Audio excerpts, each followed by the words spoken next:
Hello everyone, and welcome to another episode of Essential Mods. I'm your host, Porterhause, and that's no bull. Hey there everyone, in today's episode of Essential Mods, we'll be taking a look at some of my favorite weapon mods.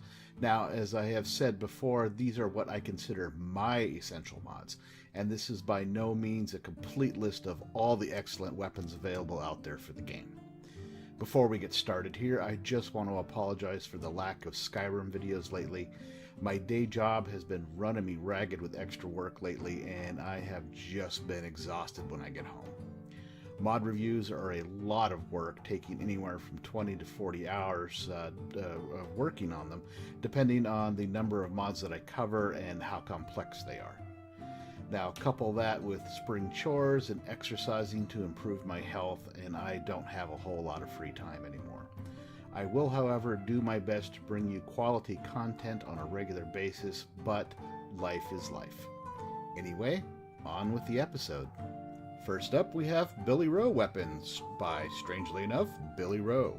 Now, I love me some Billyro Weapons, and I have reviewed multiple mods by this fantastic author. If you have noticed in my mod reviews with Tish, you'll see that she is almost always armed with an axe, which is either his Stormcloud or his Stalwart axe. My character Shay uses his Fetcher's knife and Leviathan sword, and finally Kira, my latest OC, uses a two-handed version of the Stormcloud axe. So long story short, you know I love his works. The author's mods often include multiple options for resolutions and appearances, allowing you to pick and choose how you want it to look.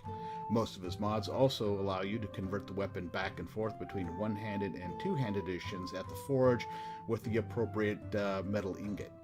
For some reason, seeing bare blades on a character's hip or back just bothers the hell out of me, so one of the things I like most about Billyro's work is that he almost always includes a sheath with the swords, even if it's something generic. Now, this doesn't always apply. He has some odd-shaped swords, and that I can understand. Now, if you use dual sheath redo, then rejoice, because there are patches for that as well. Billyro also does a number of retextures for unique weapons in the game, including a wonderful redo of Dawnbreaker and another one for the Bloodskull blade, which, face it, is pretty ugly in the generic form.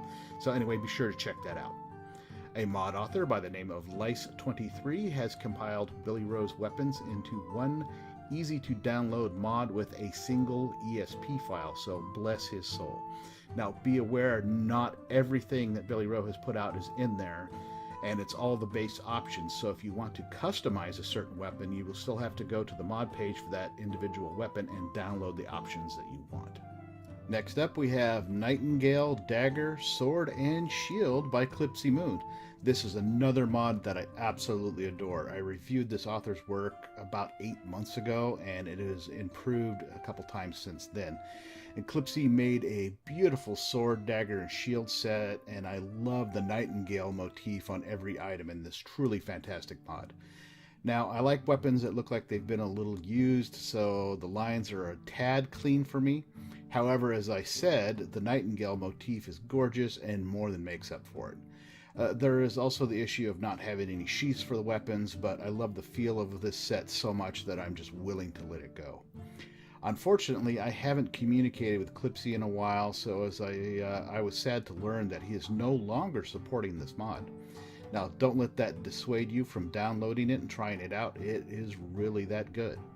Now, another modder by the name of Homerside made a wonderful little faux mod installer that allows you to pick which weapons to install and what size you want the shield to be, normal or buckler size, and even a choice to install the dual sheath redo patch. Choices in an install are always a good thing, so thank you very much, Homerside. Keep in mind that the sword, dagger, and shield each have their own ESP file, so that's 3 slots it's taking up, so you need to be careful if you're close to your limit.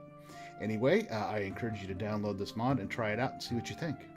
Next up, we have Dawnguard Arsenal by MadCat221. This is yet another mod that I've reviewed before, and it is so much more than just a weapon mod. MadCat went all out, practically overhauling the entirety of the Dawnguard faction, from weapons, spells, and even the characters involved in the DLC. The mod adds swords, a dagger, a great sword, a battle axe, and a wonderful one-handed hammer, all done with a Dawnguard motif with improvements to the damage they cause to vampires. These are also craftable with elite versions that you can get, but you have to do it at the Forge in Fort Dawnguard. The mod author also added a number of spells to flesh out the Dawnguard arsenal, and he upgraded the equipment of the more unique members of the faction. So you can see, as I was saying, this is much more than just a weapon mod and is a must-have for anyone playing the Dawnguard DLC or running a Dawnguard-themed character. Now, as a side note, Mad Cat also made this nifty little mod called the Skyrim Weapon Delarpification Project that thins down the cutting edge of many of the weapons in the game, making them look more like they'd actually cut something. I highly recommend this for use as well. Crazy Lion Weapon Replacers by Crazy Lion. CL is a terrific modder, and I reviewed his Daedric weapon replacer a long time ago, and I've been a huge fan ever since. As a side note, he's also an incredibly nice person. We chatted a little bit back in the day. The author has redone quite a few weapons and other things in the game, updating their looks to something I would actually use. Now, normally I don't use the vanilla weapons in the game because, quite frankly, they're ugly as sin. I mean, the look is very dated. Crazy Lion, bless his soul, changed all that, and I am particularly happy with his Ebony, Daedric, and Orcish weapon replacers.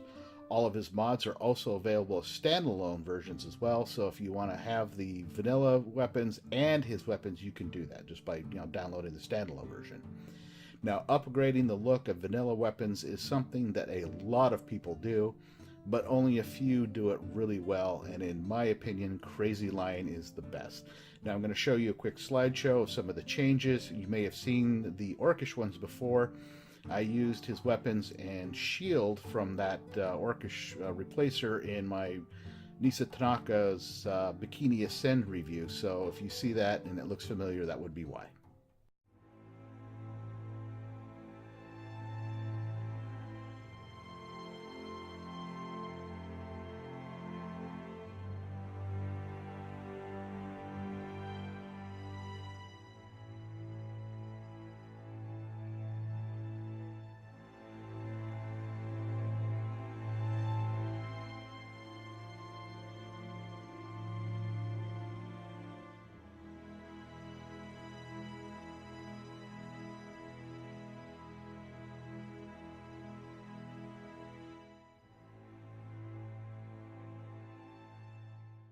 That's it for the episode, folks. What you saw here was just the tip of the iceberg for these mods. There's a lot more to them, and I encourage you to download them and have some fun exploring their contents. Now, speaking of the mods, I just want to remind folks that if you try out these mods and you like what you see, be sure to endorse them, drop the mod author a note, and if they have a mechanism in place to donate some cash, please do so. A lot of authors burn up their free time creating these mods, so little cash is always appreciated. Also, remember to read the mod pages carefully for instructions before installing, which will save you a ton of grief. And finally, I just want to say, if you enjoyed my video and you found it useful, please hit that like button, drop me a comment, and subscribe if you have not already done so. Once again, I am your host, Porterhouse, and I will see you all at the next episode of Essential Mods.